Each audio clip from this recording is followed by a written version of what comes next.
Hi guys, welcome back to my channel. Welcome if you're new. I hope you're having a wonderful day as always. In today's video, we're going to fill out the form I-130 step by step. I already have a video on this form from probably around a year ago. However, the form has been updated, so you can either refer to the old form video or keep watching this one. If you have any additional questions about the immigration process, please refer to my channel. I have a lot of videos. I have a playlist called Immigration to the United States, All You Need to Know. There you will find a lot of useful videos. I know that some of you will be wondering how many forms I-130 you need to complete. So the short answer is that if you are a US citizen, you must complete a separate form I-130 for each of your relatives. So if you are a US citizen filing for your spouse and your child, for example, or your stepchild, you're going to fill out a different form I-130 for each of them. If you are a US citizen filing for both of your parents, obviously you're going to fill out a separate form I-130 for each of your parents. If you are a green card holder filing for your spouse and child, then you can file one form I-130 for your spouse, and your child will be considered a derivative applicant. You can also double check form instructions and again browse through the videos on my channel. Alright, so let's begin. This top part we can ignore. This is not for us, and we're going to start here where it says start here. Part 1 is a relationship part. In our example, we're filing this petition for a spouse. If you are filing this petition for your child or parent, you'll have to select one of these boxes. But if you're filing this petition for your spouse or your sibling, you don't have to fill this out. You don't have to check anything here. Moving on to question 3. If the beneficiary is your brother or sister, are you related by adoption? If you're filling out for spouse, you can also leave this blank. Question 4. Did you gain lawful permanent resident status or citizenship through adoption? You would want to answer this question here. Moving on to part 2. Again, this is asking about the petitioner. So right here, it's asking for alien registration number, USCIS online account number, and social security number. If you don't have an alien registration number, you can just leave this blank. You can also type not applicable. However, it's not really necessary anymore to write not applicable in empty spaces on these applications. And obviously, if you have a social security number, you can write it here. Then moving on, right here, you would want to provide your name, again, the petitioner. And again, another question I frequently get asked is, if I don't have a middle name, should I put not applicable or should I just leave it blank? I just left it blank. Moving on to part 2 continued. Any other names used? So here, if you used any other names like aliases or maiden names, and if you used multiple different last names, for example, you can also use the additional information page here at the very end in part 9. I do get asked if you should be including names like social media names or nicknames that you just use with your friends, and no, is asking for names that you have indicated on other documents or anywhere else that can be tracked. So for example, if there's ever been any different spellings of your name that you have used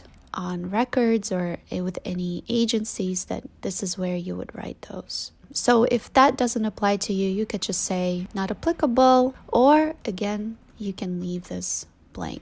Okay, so next you would want to provide the petitioner's place of birth, birth date, and sex. And then here you want to provide the petitioner's mailing address. Next, select if your mailing address is the same as your physical address.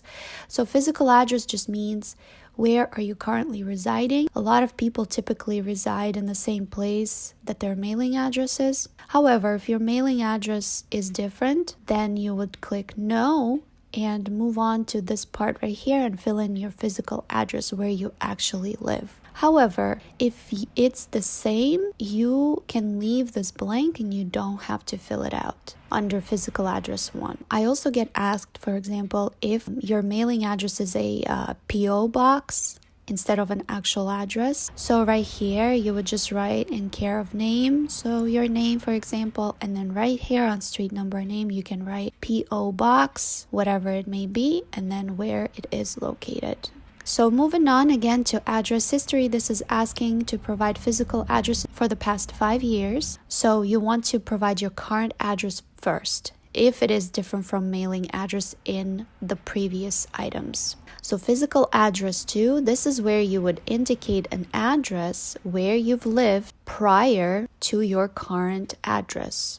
So in our case, John Doe lived at his second physical address between the years 2020 and 2021. So as you can see, we still have a couple of years of addresses that don't fit here that we must cover because it's asking us to provide addresses for the past 5 years. So what we can do is we can fill this out in the additional information page. So here we are located on page 2, and this is part 2. So when you scroll all the way down again to the additional information page, here you can see I filled in page 2, part 2, physical address 3.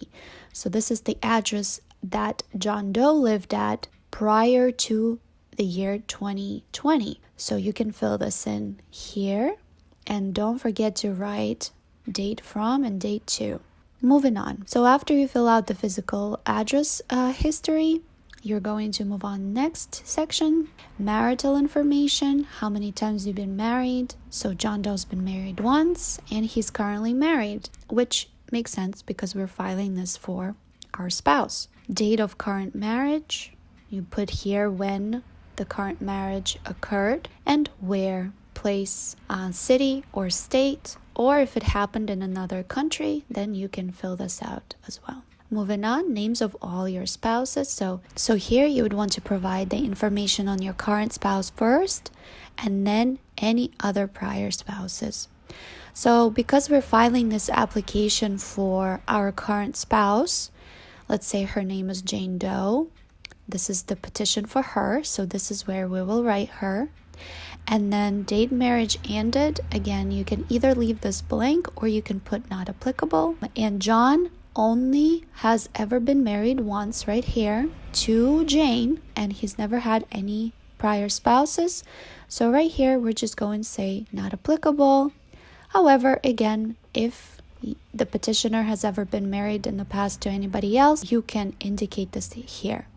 I did get a question before, what if the petitioner prior to the current marriage was actually widowed? What is the date marriage ended here? Because when you're widowed, obviously there's no divorce finalization date or anything like that. So you can write here, for example, the death date for your prior spouse. Okay, moving on.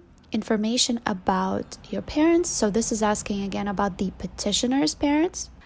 Their date of birth, their sex, and then right here you want to provide where your parent was born and where they're currently residing. Parent 2 information, so here you want to write your other parent. So in John Doe's case here, we wrote his father's name right here, and his father was born in the US, and let's say that John Doe's father is actually deceased, so this is where you're going to write that he's deceased. And moving on, additional information about you. Here you want to select if you are a US citizen or permanent resident, and then how you acquired your citizenship. Next, answer if you have obtained certificate of naturalization or certificate of citizenship. So if you selected any of these two options, naturalization or through parents, then you would obviously have to select this, and here you would have to provide information about that. However, if you were just born in the United States, chances are you probably are not going to have this, so you can just leave this blank. Next, only complete the section if you're a lawful permanent resident. It's asking about your class of admission, place of admission, and how you got your permanent resident status. Next, moving on to petitioner's employment history. You want to provide, again, employment history over the past 5 years, your current employment first, and currently if you're unemployed, type of print unemployed in the first line. So we're going to say that the petitioner actually is employed and provide the employment information here. I do get asked, for example, if the petitioner is currently a student, should they be writing student, for example? The answer is probably no, because if you're a full-time student and you don't have a job, you are considered unemployed. So you could just write unemployed in the first line and write dash student, for example, like this. And you don't have to provide the address of your college where you're currently a student. You can just leave the rest of this blank. So moving on to employer 2, this is where you want to indicate where you have worked prior to this date, that whatever date you indicated that you worked at your current job. And then again, it's asking for the past 5 years. We don't have enough room, so we can actually scroll all the way down to the additional information page again and correspond to the page number and part number that asked us about employment information, and here indicate your other employers, for example. So moving on, after the employment information, you want to provide your biographic information here in part 3, so your ethnicity, race, height, weight, eye color, hair color. So moving on to part 4, now this is information about the beneficiary. So this is if you're filing for your spouse, then this is where you're going to be including your immigrant spouse's information. If you're filing for your parent, obviously this is where you would include your parent information. These first 3 questions are asking for the beneficiary's alien registration, USCIS number, or US Social Security number. So you can include those here. Again, if the beneficiary doesn't have an A number, you don't have to include it here. Neither is USCIS account number. You can leave it blank, or you could say not applicable. For alien registration number, I do get this question a lot. If the beneficiary, for example, was completing an OPT and with their employment authorization card, they received an alien registration number, should they be including it here? So there isn't a specific answer to that. You can, if you want to, include your current alien number here if you already have one. However, you will probably receive a completely different alien number after submitting this petition. However, you can include it just in case. Here, include beneficiary's full name. Other names used, if the beneficiary ever used any other names, again, aliases, maiden names, nicknames, you can write them here. And if you don't have enough space to include those here, you can also use the additional information page at the very bottom of this application. Again, moving on, information about beneficiary, their place of birth, country, date of birth, sex, and has anyone ever filed this petition for the beneficiary? We're going to say no. Beneficiary's physical address. So here you would want to indicate where the beneficiary is currently living. And the rule of thumb is if the beneficiary is currently inside the United States, if you are applying for them from inside the United States, as well as their adjustment of status at the same time, if they're eligible, obviously, then this is where you would want to write their current address where they're residing in the US. However, if the beneficiary is currently located outside the US, then obviously this is where you would write their current foreign address. Moving on, provide information about where the beneficiary intends to live in the US. If it's the same as this address we indicated above, we can write same in this line 12A right here.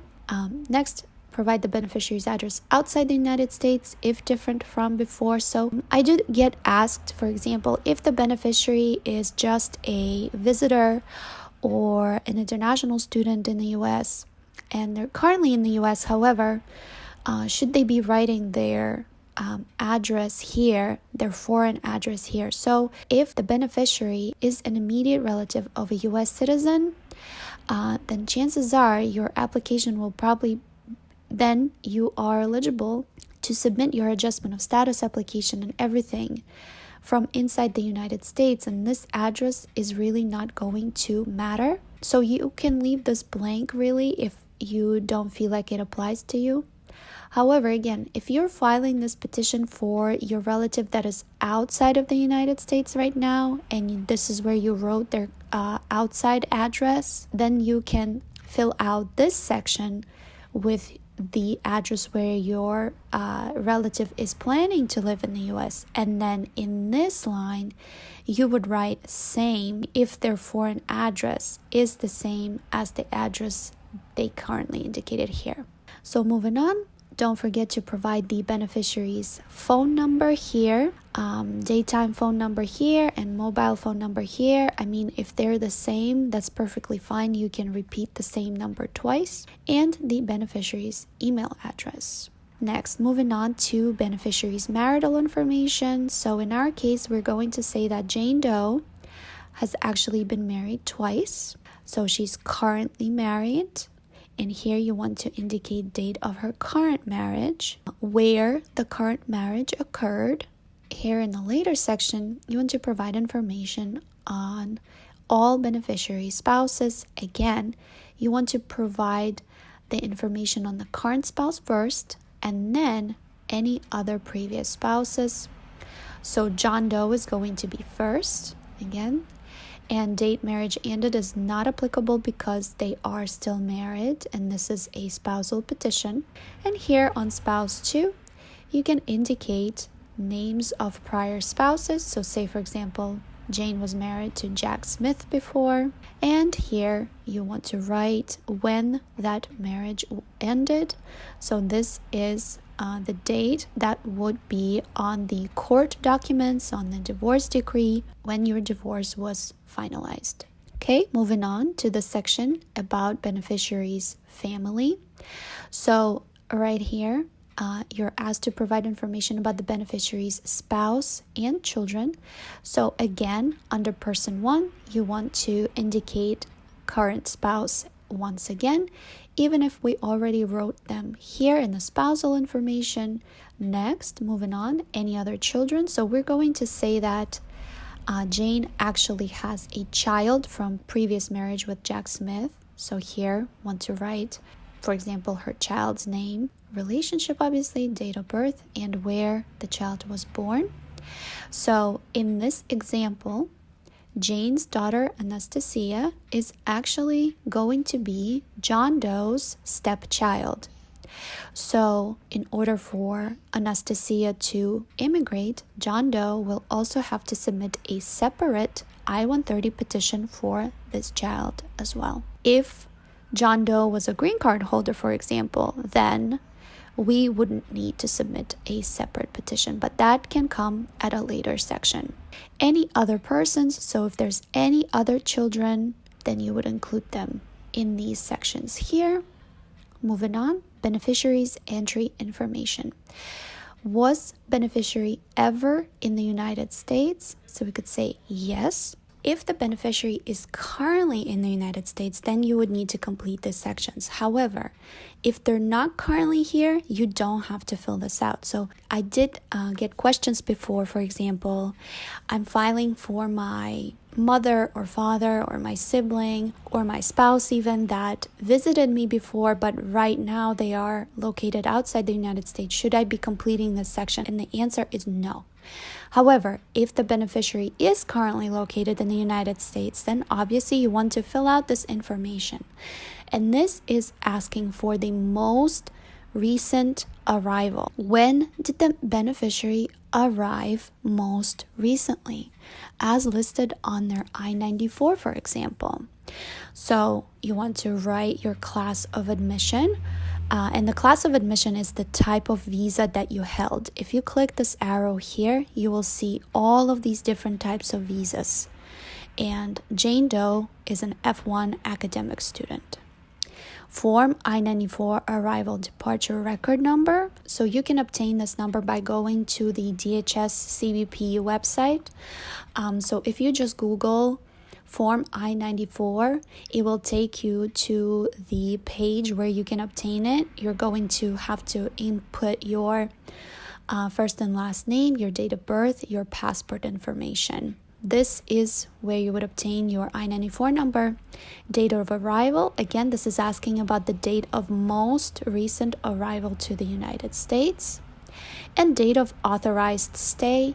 So it will tell you on your I-94 when your authorized stay expires, or if you are under a specific type of visa, such as, for example, F1 academic student, then your expiration status will say D/S. So this is the same way you can write it here.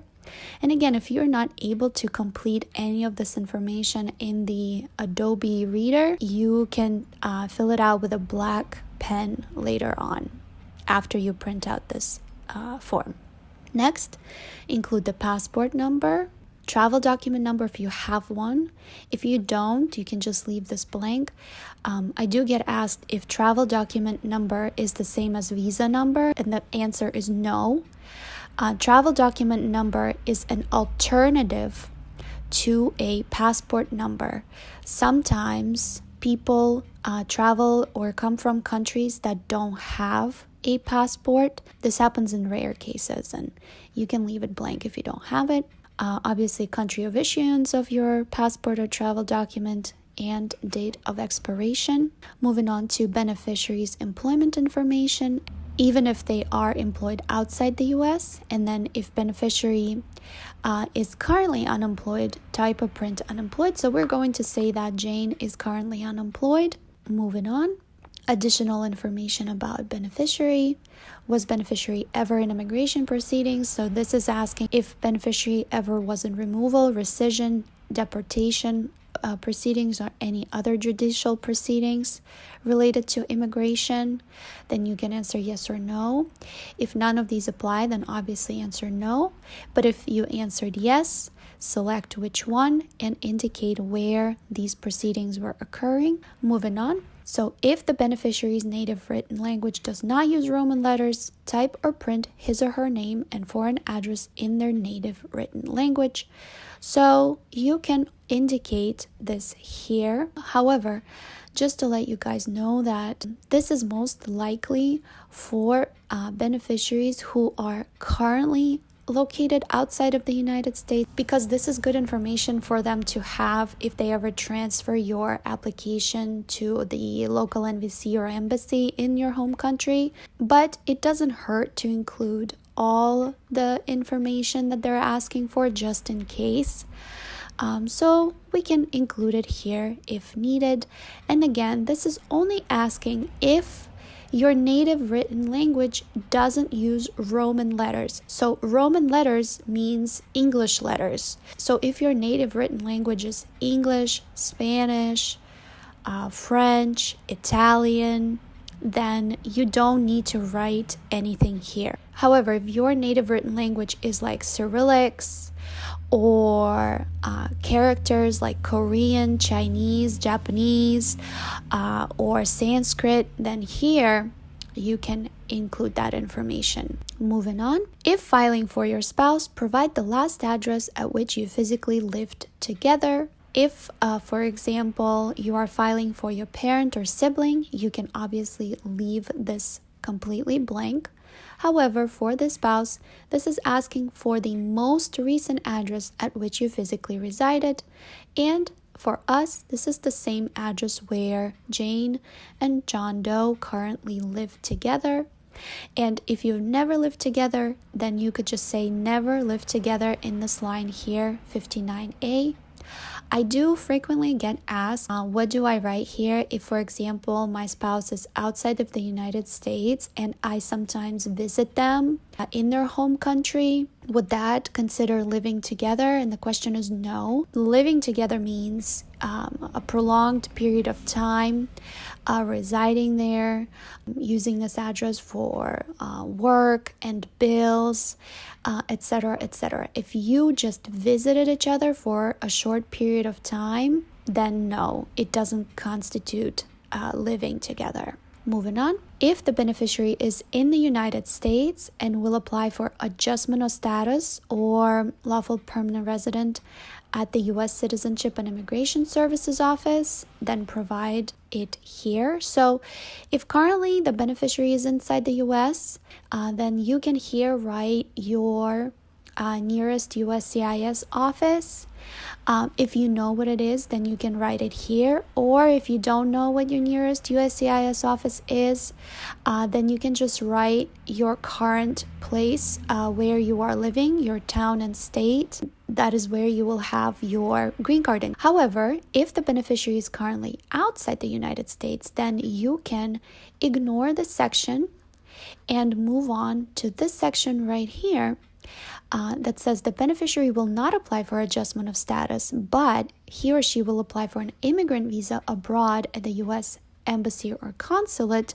So here you can write your nearest embassy or consulate in your home country. Moving on to part 5, other information. So this is asking if the petitioner has ever filed a petition for this beneficiary or any other alien. So we answered no. However, if you as a petitioner previously filed petitions for anyone else, like your parents or your children before, then obviously you can include yes here and provide their informations. And here it's asking if you are submitting separate petitions for other relatives, provide their names and your relationship here. So like I explained earlier, John Doe is a U.S. citizen filing for his spouse, but also his spouse has her own child from a previous marriage, and this child is considered John's stepchild, and he will be filing a separate I-130 petition for her. So here we want to include her name. And again, if you're filing for each of your parents, for example, then this is where you would put in the name of the other parent that you will be filing this petition for, that you didn't include in this application, for example, who wasn't the beneficiary of this direct application. And finally, this is just a disclaimer here about the fact that USCIS investigates these claimed relationships. It will be verifying the validity of the documents.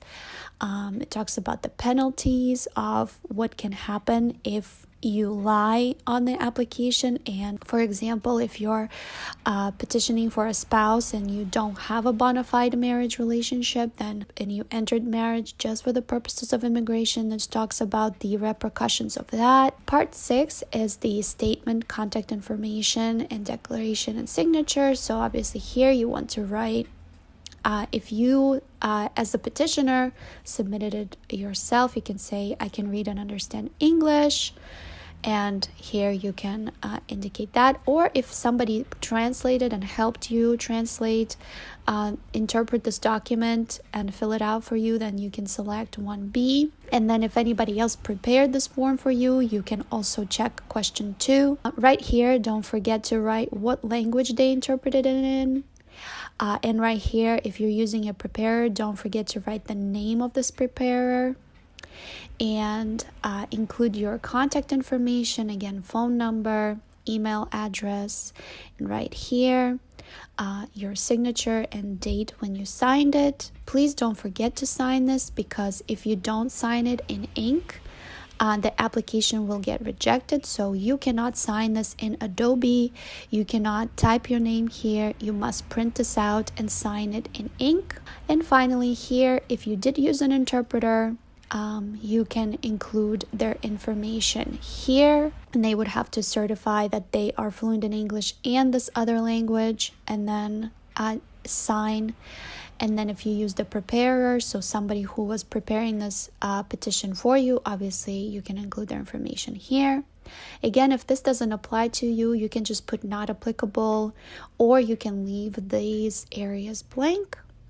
And when we get to the very end, this is the additional information page, and obviously here is all the additional information that we have ever included. So this concludes the step-by-step application for Form I-130, Petition for Alien Relative.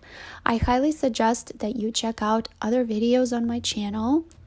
I have a lot of different videos about immigration, the entire process. I have received a lot of feedback from many people about how confident they feel and how prepared they feel after watching all my videos and filling out all the forms on their own. Thank you for watching this video. Good luck with the process. Subscribe if you haven't already, and if you have any questions, you can reach out on Instagram, Facebook, or email, and all of those will be listed under this video. Bye.